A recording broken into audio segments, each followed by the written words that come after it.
All right, I want to use the most of our time.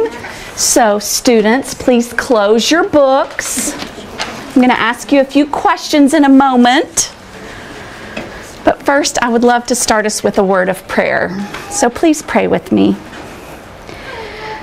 Dear Father, thank you so much for this opportunity to get together with other like-minded, like-hearted educators. Father, I just pray that you would help us to use this time to your glory. And Father, that you would teach us what you want us to know about these precious children that you entrust to us. Thank you, Lord. Thank you for being our guide, our teacher. Thank you for being our Lord. We pray all these things in your sweet name. Amen. All right. Welcome to Classically Educating All Types of Learners. And let me tell you, I'm going real classical today. We have no fancy digital presentation because in true Mary Kay Yank fashion, I started it, it was really creative and really great, and I ran out of time. So we're just going to go old school. I am Mary Kay Yank. I teach 3rd grade here at School of the Ozarks. I am married to my summer camp sweetheart, and we've been married 26 years now. He works here in town at Kids Across America and Kanakuk camps, so that's kind of where we come from. We have 2 daughters. My oldest is a senior here at School of the Ozarks, and I see one of her teachers who she adores in here.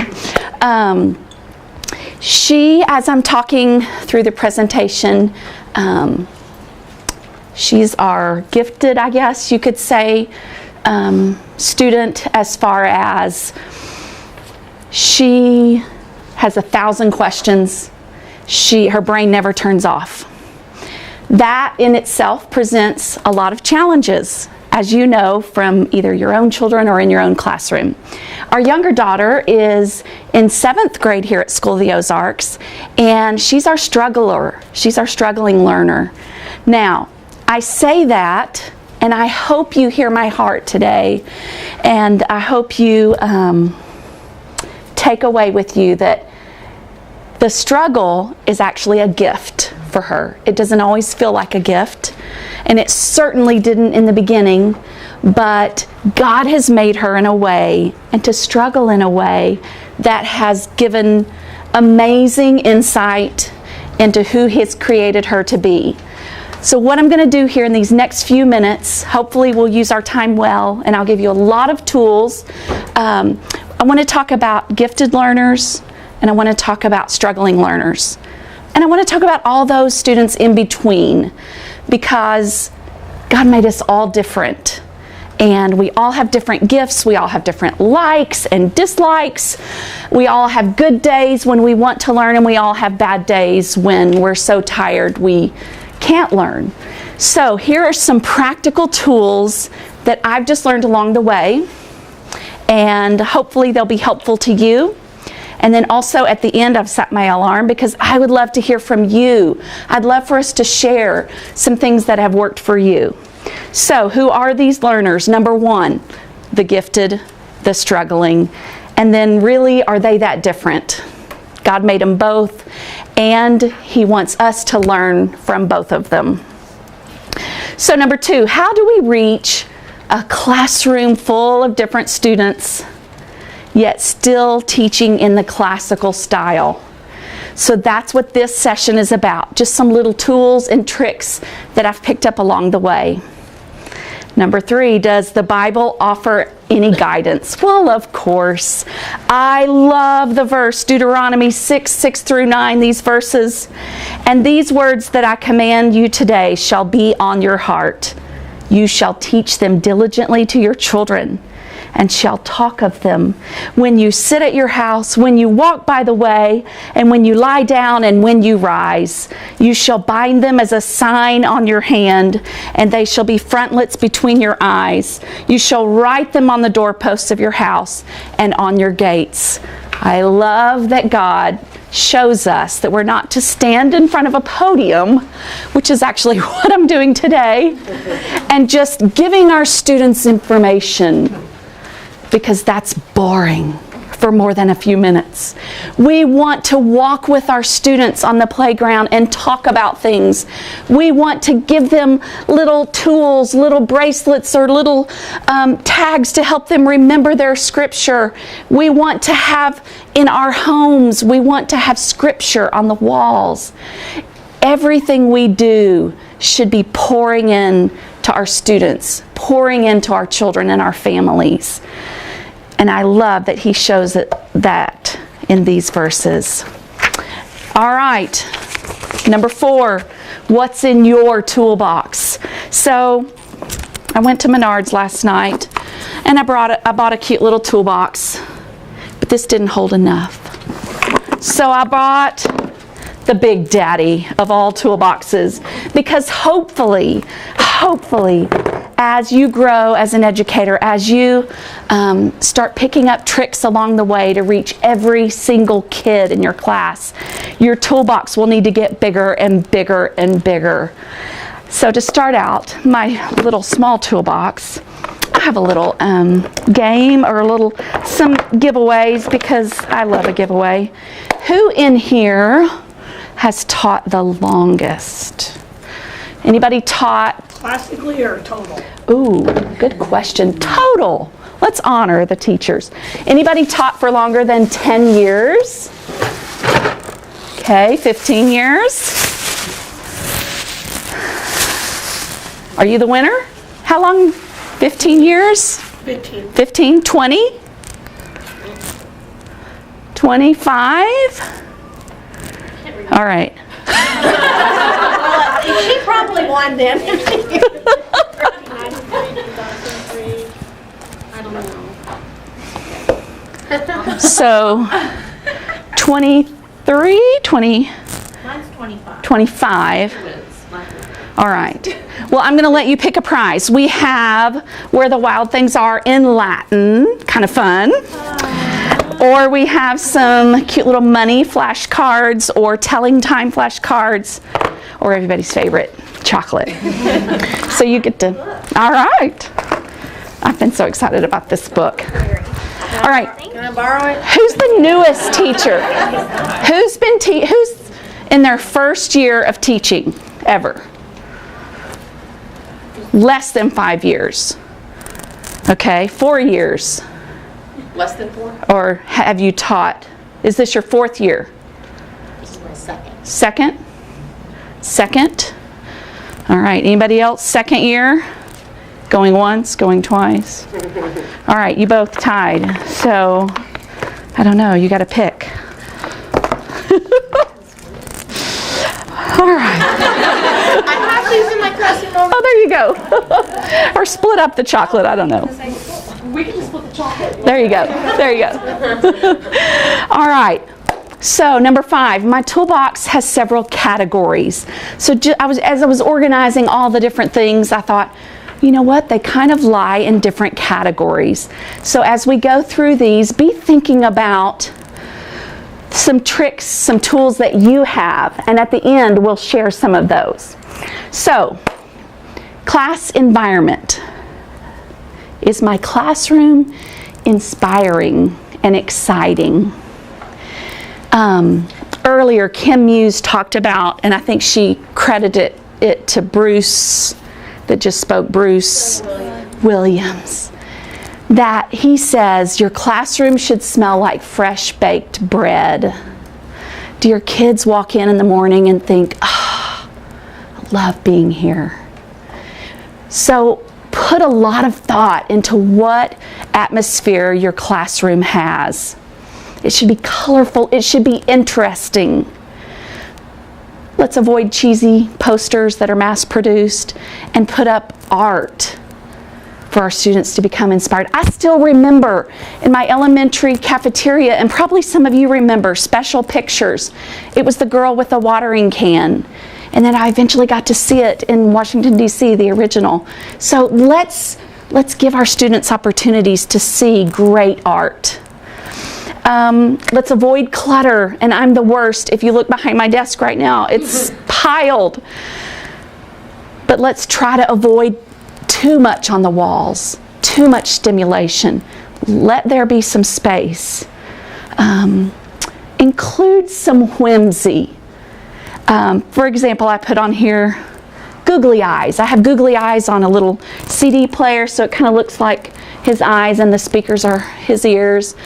Have fun. I like students to look for things that are unexpected. I hope that it trains them to look for things in nature that are kind of funny or silly or interesting. So include some whimsy in your classroom. Another way, playful use of language. I had some cute little cutout words, and one of them said cool. I didn't end up using it. I thought, hey, I'm going to put it on my air conditioner. So I put it on the air conditioner, and you would see when students would catch it, oh, Miss Yank, that's funny. You know, let's encourage them to play with words, play with language. Let's don't make it just something we do during grammar or literature.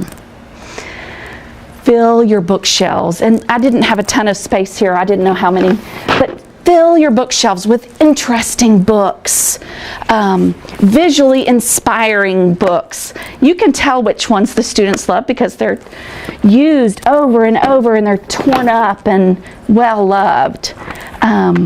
So as you have budget, you know, spend it on interesting books. When they were building the Hook Center that we all have been meeting in, my classroom looks right over there. So I saw this and I thought, oh, we're going to look through this book, and we kind of tracked. It shows each month of construction on a building. And so that was really fun, and it whetted some of their appetites for building and architecture. So fill your bookshelves. I was also going to give a little shout out. Susan Weisbauer's new book that Miss Osborne told me about, Rethinking School, amazing. Has some great stuff in it. A friend just loaned me this Roar. It's a Christian Family Guide to Chronicles of Narnia. Amazing resource. And I'll actually set these out. You can look through them. Different learners. Find books that help you identify certain students.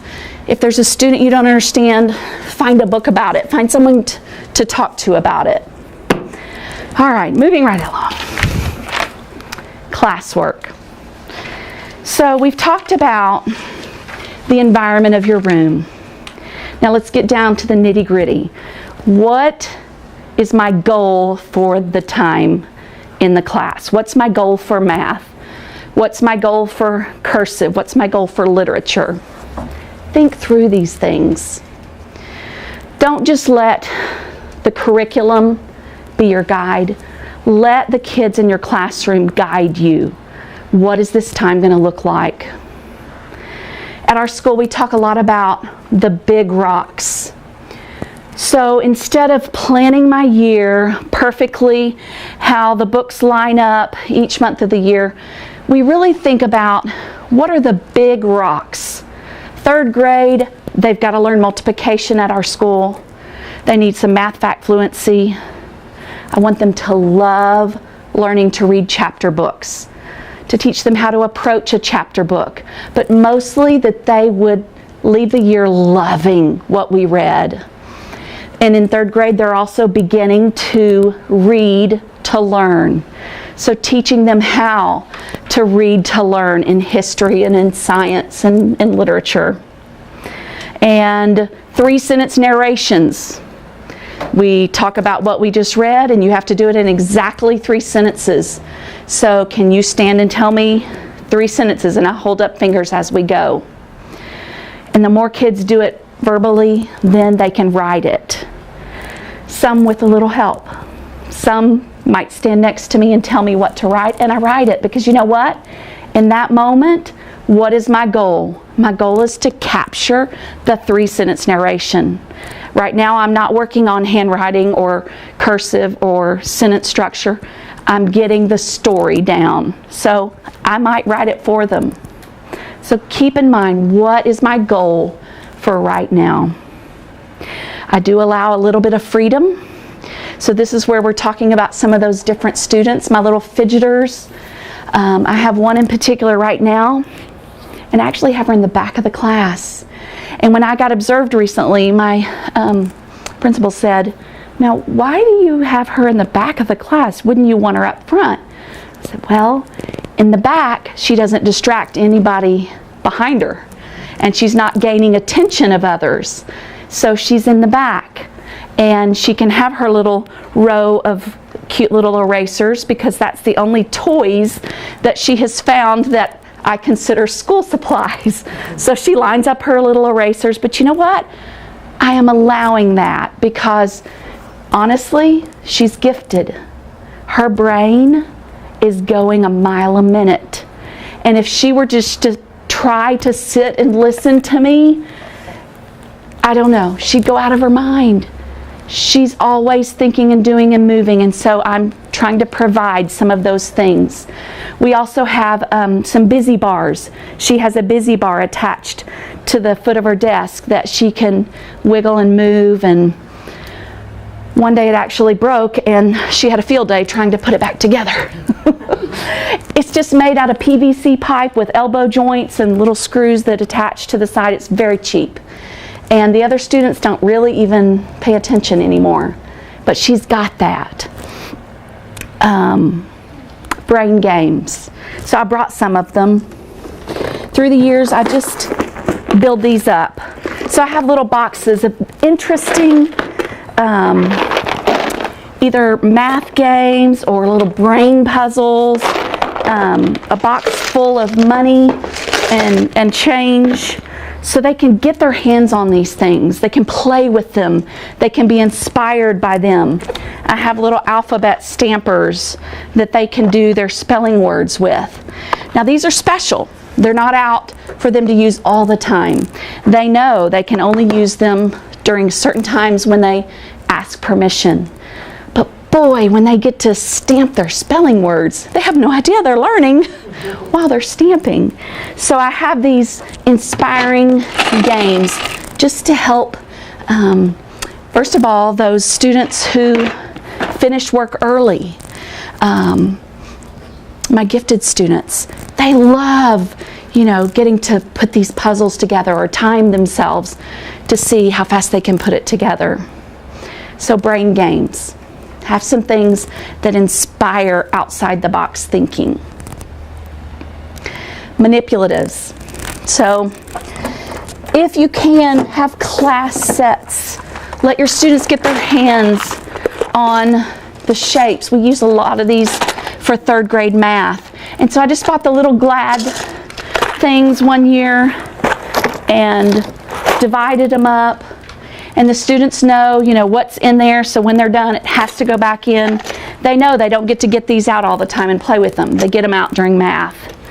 I bought little square ones to put money in. And I love fake money because it doesn't drive me crazy with all the clickety-clank on the desks. So, and when we get it out, I always allow just a little bit extra time so they can play with these things. We don't want to keep it so rigid that they're not enjoying what we're trying to teach them. Let them play with the money a little.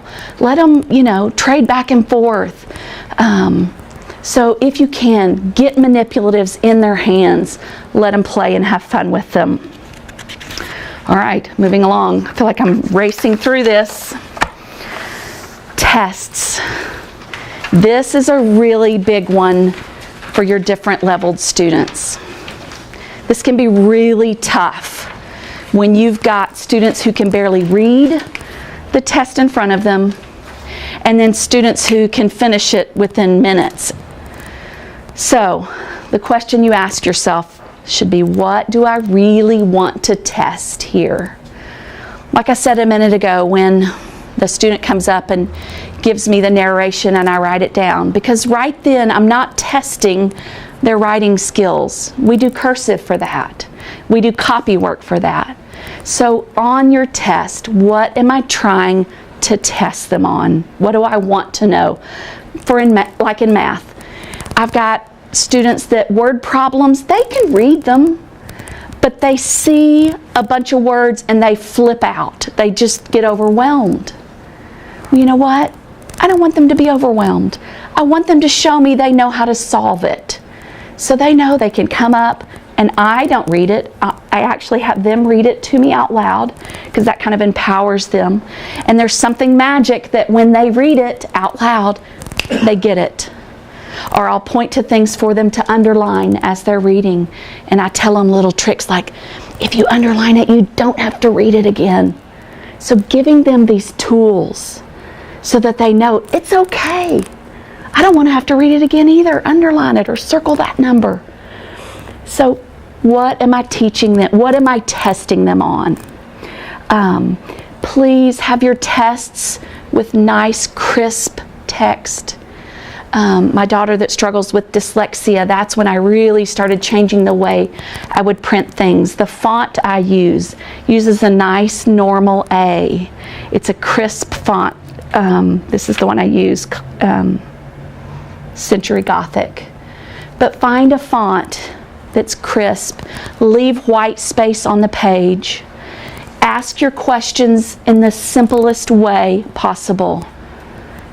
What is it I want to know here? Ask it. And then, if you have several students that fail your test, there's two issues that it could be. Either it's not a good test, or I failed teaching them the right way. Don't tell me that there can be a class where half the students fail something and it's not a test failure or a teacher failure. Jump through hoops if you need to. I mean, what can I do as their teacher, their inspirer, their cheerleader to help them learn it? So do what you can to help them learn it. Okay, projects instead of tests. When you can, let them do something hands-on. Because think about it. Do you remember tests you took back in elementary school? But I bet you remember if you did a history assignment and got to dress up, or an author where you got to dress as the author. And there's some ideas there. Measure out the arc with rope and let students spend time, designing little rooms and playing within the boundaries. Do some fun, grand projects, and then do some simpler projects where they get to work together and create a poster or a story. All right, class management. How are we going to help all these different learners succeed? One of the best things that my mentor teacher taught me is give those students a special job, a specific job. One of my active students a couple of years ago, he was always in charge of running to the copy machine, making copies. He was trustworthy, he could make the copies. And if he couldn't make them, he would find someone to help him. He was also in charge at lunch. He would go get all the teacher water bottles, have them on the table. It got him up and moving, and he loved it. And you know what? It's also training him is to think of these things in other situations. Oh, I can get up and I can serve my mom. Or, you know what? I can get up and put the water bottles back in the fridge so they'll be cold. Find him a special job. Sometimes it's a couple of weeks into the year before I think of that job for that student. I don't always think of them right away, but I'll tell him, don't worry, we're going to come up with it. One of my strugglers this year is severely dyslexic, but anything he hears, he has it. And I recently did a send home open book test to work on with their parents, and it was a terrible test. I had several mistakes on it, and he found them. Not because he was reading them, his mom was reading them and he was telling her the answers. And so in that moment I said, you are now my proofreader because you found these mistakes. And he's so proud. He comes up to my desk. Do you have anything for me to look over? And he found something the other day. There was a page of the 51 prepositions, and he said, Miss Shank, there's 48. I love that. So sometimes in the moment, if they mention the special job, think about it and then maybe go with it. Let them be special. Let them get up. Let them move and do that. Be wise in your seating arrangement.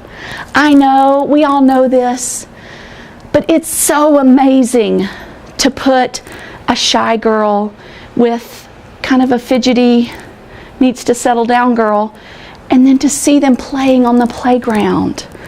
Or to see my struggling learner with maybe the smartest kid in the class who can get impatient, and then to see them working together on a project. It's powerful, and I don't even give it enough credit how much just by sitting together that translates to playground, lunchtime, play dates. So be wise in that. Pray about it. God will show you. He'll show you who needs to sit by each other. And I talked about the gifted student that sits in the back of the class instead of the front. I had another little boy that he needed to be in the front, but he noticed it. He's very sensitive, and he noticed it. Miss Yank, why am I always in the front row? So the next time I thought, okay, I'll try it. I moved him to the second row, and when he walked in, he was so proud that he was moved. And he has done great in the second row. It's on the aisle, so I'm still right there near him. But he's risen to the occasion. Let him give it a try. Let's be open to these things. And we talked about the homemade busy bars. All right, here we're getting to the game changers. These I've saved the best for last. And I know I want to save time for us to visit. Okay, read alouds has been an absolute game changer in my classroom. I just call it read alouds, and it is what it sounds like. I was following some advice by Timothy Rosinski. He talks about repeated readings, and I was so inspired by his talk about having students read the same thing over and over again. It deepens their understanding, and it allows the struggling readers to perform well when they read that passage in class. So a couple of years ago, I thought, well, I'll try it. And so I gave you an example here. Every Monday or every Sunday night, I go and I run copies of whatever literature book we're in. So that week it was Homer Price. And whatever chapter we're going to hit that week, I'll just run maybe five copies of the first page, 5 copies of the next page. So, because I like things a little different. So I have 4 or 5 different passages. I sit down and I quickly put an arrow where I want the student to start and 2 lines where I want them to end. I always have one selection that's a little bit shorter, a little bit easier, so that those who struggle, it's not so overwhelming. And then for my great readers, I try to give them passages with lots of dialogue. I let them have fun with that. And so we pass them out. They never know that Read Aloud 1 is the easier one, or Read Aloud 4 this week is the easier one. They honestly have no idea. They also have no idea. I don't even grade them on it. And so here's what we do. We have homework 3 nights a week. Every night we have homework, Monday, Tuesday, Thursday nights. They know they have their Read Aloud. It's the same Read Aloud all week. So Monday night, their parent is supposed to read it to them one time. So they're reading those 15 lines, modeling good reading, so it gets them involved with their parent. And then they're supposed to read it twice out loud to their parent, each time and each night trying to get a little bit better. My struggler readers, they probably practice it a lot more than that because they want to do great on Friday. Friday we come together, and if we're really crunched for time, I can get through them in about 15 minutes. I draw sticks so the person on deck knows they're next. They get up, they come to the front of the class, they have their paper read aloud, they just read it to the class and sit down. We clap. Students aren't allowed to prompt words or correct words. only I am. So it's all very encouraging. We clap at the end. And my struggling readers, they stand up a little taller and they're proud of themselves. My severe dyslexic boy, he just memorizes it every week. And at the beginning I thought, oh, that's not really what I was hoping for. But guess what? He's having to read it and hear it multiple times to get it memorized. And now that's kind of his badge, is he's got it memorized. And it's not always perfect, but who cares? All of that great language is going through his head and his brain every week. And here's the great thing. I just tested my kids' fluency. Most students in 3rd grade will gain about 21 words. The average is about 21 words from the beginning of the year to the winter of the year. My students have doubled and tripled that. So their fluency skyrockets. It's crazy. And that's all we're doing with the fluency part. They're just reading it. They're reading it on Friday. I really don't have them do much reading aloud in class. Maybe a math problem, they'll read it. Other reading, I do it all. And I think that's on here. I read aloud every day to them, big chunks of time. And there's just something magic that happens when they read it aloud. They hear good reading every day. Somehow it translates into them becoming better readers. So it really is a game changer. We do it every week of the year. Sometimes to mix it up and make it interesting, I'll do a poem. Right now we're doing The Duel, the Calico Cat, and the Gingham Dog. Am I saying it right? So we do different things. So it's not always just the literature book, and they love that. Okay, next game changer, because we're almost out of time. Partnering with your parents. I can't emphasize this enough. When my daughter was first diagnosed with dyslexia, I asked everybody I could. I didn't know what to do. I didn't know where to start. Be your parents' advocate. Be their helper as they're on a journey with their child. My older daughter, who is very gifted, her brain never stops. She struggles sleeping at night. There's a lot of anxiety. I ask everybody I can, what do you do? What do you do? What do you do? So be there for your parents. Share with them some of these tools and tricks so that when they're at home, they're doing the same thing with them. Or just share your wisdom of the anxiety and how to deal with siblings. But also listen to your parents. Don't just try to tell. The parents are the experts. Listen to them. Trust their gut instincts. Next, we already talked about, read aloud to your kids every day. Make it exciting. In Narnia, please talk with a British accent. It's so much more fun to listen to. And I'm terrible at it, but I like to practice it now and then. But isn't it more fun when you hear the voices? It's the biggest privilege every year when I escort my students into Narnia for the first time. And we step out of the wardrobe and the crunch of the snow. Oh, I love it. Enjoy that with them. Okay, another tool. Kids don't always know how to visualize. Most of us, we just naturally pick it up. But a lot of kids don't know where to start. They don't get a picture in their brain. So there are several ways you can teach this. It can be a learned skill. Sometimes when I'm reading, I stop and say, oh, what are you picturing? I picture the snow coming down and the lamp. And look, there's a lamp outside our window. It's kind of like that. That's our lamp post. So I'm giving them my picture, and then I say, what are you picturing?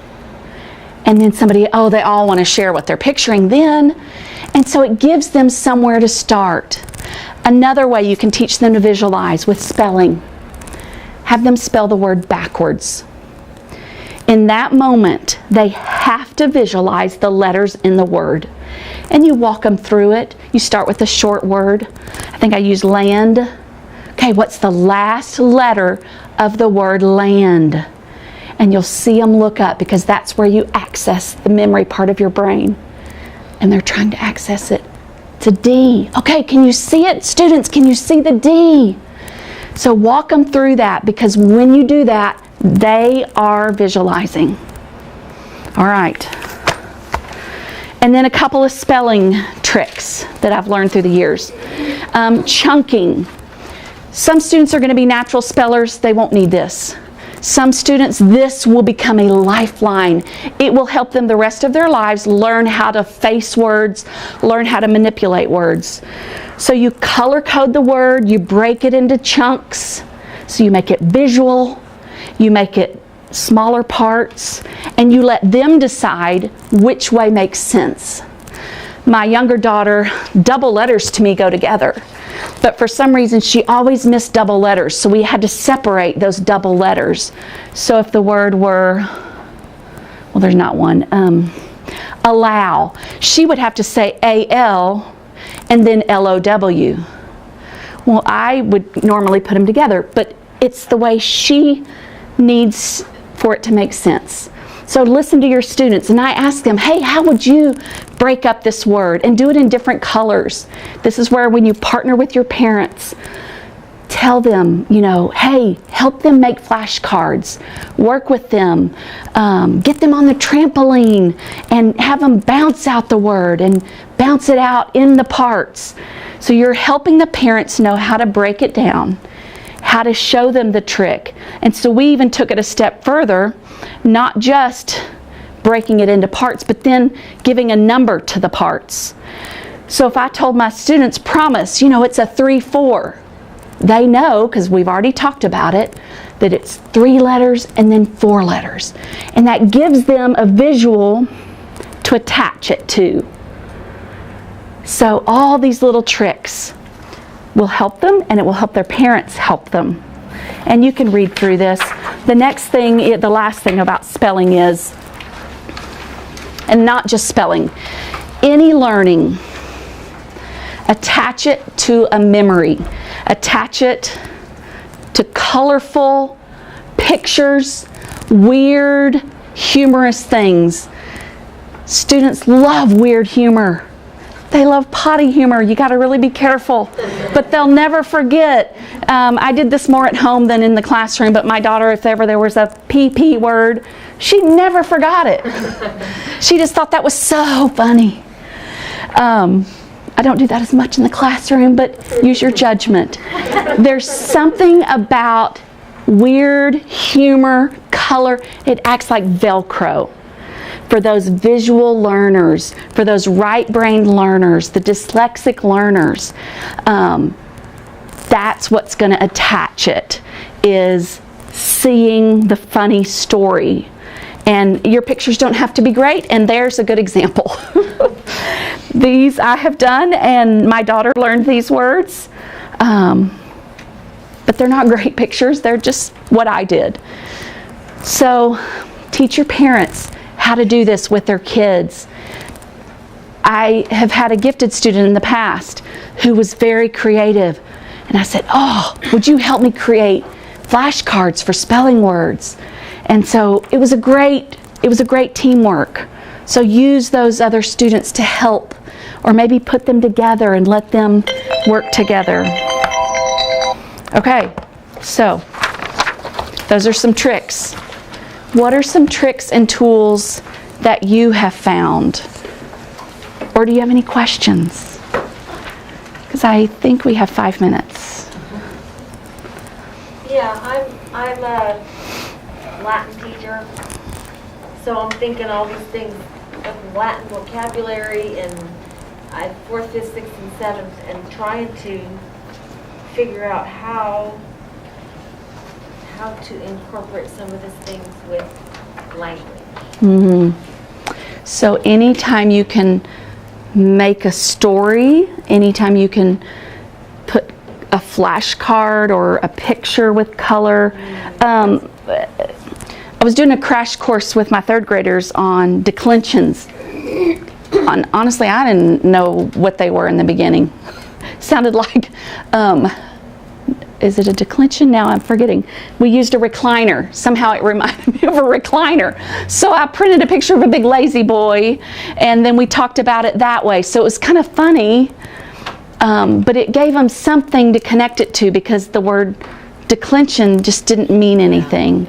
So it gave them something physical that they could identify with.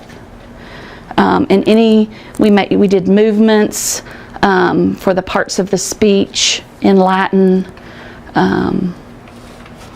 Anytime we did charades with Latin vocabulary. That's pretty funny. And even using the same movement for that word every time. Sometimes when we're lined up in the hall at the end of the day, we'll go through these, and they can't talk, but they can mouth it to me, and I'll, do the little movement, and they'll, respond back. Anytime you can make it concrete. Just add familiar stories, like the one you passed out, familiar English stories in Latin. So they have a familiar context for the language, a better guess at what it would be. That's good. I have a question. When you were talking about using these for the kids that finish early, Yes.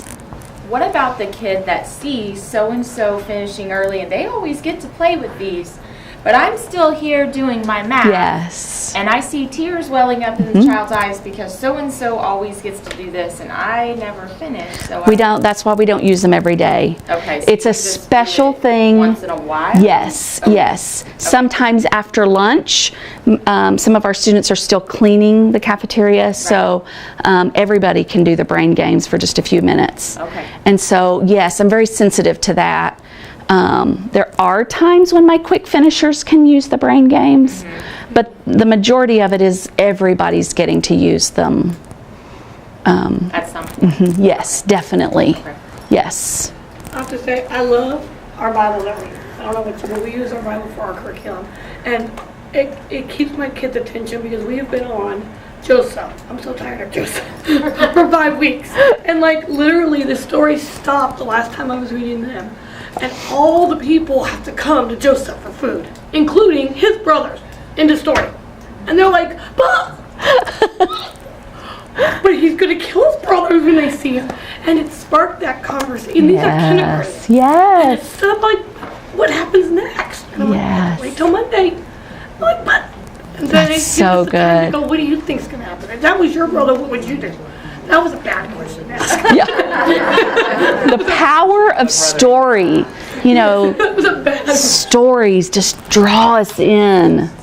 Jesus used I stories had 3 sets of twins in my class. in one class. 2 sets of identical twins. Oh, bless you. Wow. So that was a really bad question. Yes. Piggybacking on Loretta's question a little bit earlier, I would love to know what has been effective for teachers in this room for those gifted kids that get done early that they can do besides reading. Yes. That would be effective. Yeah. and What? helpful. I'm thinking I'm gonna have them make my Latin cards with pictures. Yes. Yes. I don't have time for that. Yes. They are constantly sorting papers off my desk and putting them together, or any little jobs. And I have this vision of whatever we're studying in history, having them create, I don't know, the Jamestown Fort. I don't have room in my classroom, so I don't know. But giving them something creative to do, have them, write a story, or anybody else have other, I'm not the Now, expert. with kindergarten, we're not writing fully yet. We're working on it. We're getting there. But I have doodle paper. They just go doodle paper. And if we finish our work, and as you said, for those who never get finished, I make sure I have time occasionally. But everybody can have doodle paper. But I just can't stick a stack of paper down, and if they get done early, they can create. Yeah, And it keeps them occupied, and I can work with those that are slow. that's good. So Our building has carpet squares, and we've been stuck indoors lately in our big common area, so it's all these squares. So one day there were a couple of boys who needed to move around more than just, so I just took some copy paper, no, I took graph paper in. I was like, hey, map out mazes, to send each other on. So, anything that just comes to you in the moment that you can put their brains to work. I had a couple of engineer-minded students one year, and our classroom air conditioner hadn't been turned on. So I said, hey, how about building me an air conditioner? And by golly, they did. 2 different air conditioners. One had the coils, and his dad, it was a great project for he and his dad. He cooled us off a little. But, he got to create it. So, anybody else? You can explain this? Oh, we never even talked about it. Thank you.